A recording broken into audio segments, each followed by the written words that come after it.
Let's take a minute and think about how we're going to use these standards in our classroom. These are free books for you that were created on Book Creator by educators across our state, with some ideas on how the standards could look in action. Now, these are live documents, which means that more is being added regularly to these different books.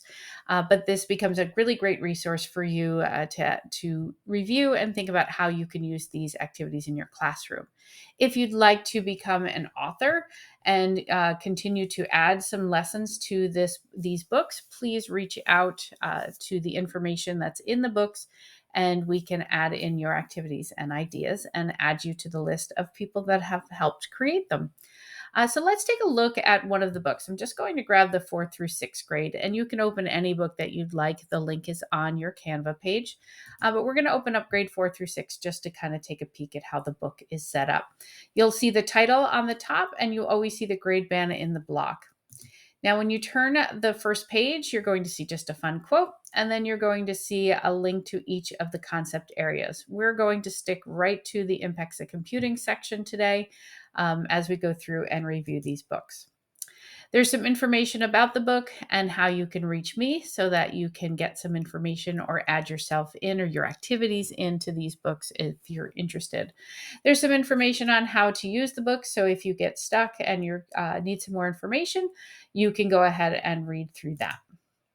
And then we get right into the concept area of impacts of computing. You see the 4 sub-concept areas are listed. Each of the standards is written at the top of the page. So for this one, the first sub-concept area is society.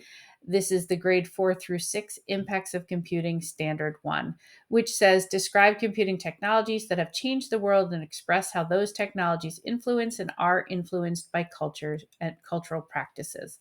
The clarifying statement is always in the box. It says the focus should be on how computing technologies both influence and are influenced by society and culture.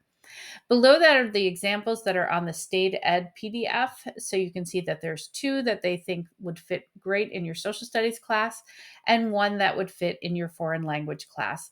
So they give you some ideas right away. After this important page that has the standard, the clarifying statement, and the state ed examples, you're going to see some of those examples that teachers have put together. So here's one that is free on YouTube. It says, "Who invented the computer?" Gives you some information, and you can watch the video. Nice activity to assign to your students. This one shows immersive reader, which we talked about in an earlier video. You'll see the information as far as it's free from Microsoft. It works on multiple platforms. Gives you a short list of some that it will work on to gather some information for it. And then it will go on to the next standard. There's the subconcept area still, the standard, the clarifying statement, state ed examples, and then here is an example from Common Sense Education. And you can see that this goes on throughout the entire section as you're going through and thinking about how it could look in your classroom. So take a moment and look through your grade bands and take a peek at the activities that are there. Think about which ones you might use or what other information you would like to add as you're going through and finishing up this course. You will need to design your own lesson as a way to complete this course. So think about these activities and what you would do maybe a little differently or you would do instead to make sure that you're hitting these standards.